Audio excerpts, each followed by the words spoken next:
Tonight's edition of We the People.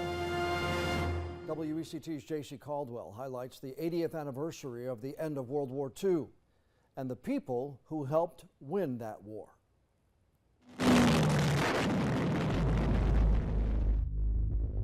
World War II, a war that started in 1939 when Germany invaded Poland. The United States got involved when Japan, Germany's ally, attacked Pearl Harbor in 1941. The USS Battleship North Carolina was launched into the battle and became the most decorated American battleship of World War II. Even so, millions of people died in the war.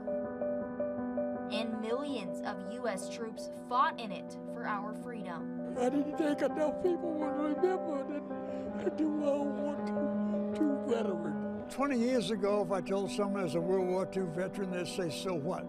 Now I'm like a moon rock. Freedom, freedom, freedom.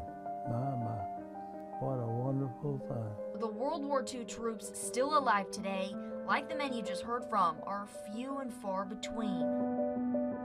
Good afternoon, everyone. Which is why one senior living group honored their World War II veteran residents in Wilmington with a luncheon. You can get it blackened or you can get it fried. And commemorated the 80th anniversary of the end of the war. Just to be interacting with folks that were there, securing our freedom, it's a complete honor. In response to the call to serve during World War II, Bill enlisted in the United States Army at the age of 17 on January 13th, 1944. William Edgars served in the Air Force. Terrifying to be out there with people shooting at you with guns. He's one of 4 men who were recognized here and given challenge coins as a way to honor their service. We really don't know what it was like to face those kind of challenges. These are the people that laid the groundwork for us. Although many of the veterans have now passed away, the battleship now stays docked here at home, and the war has long been over.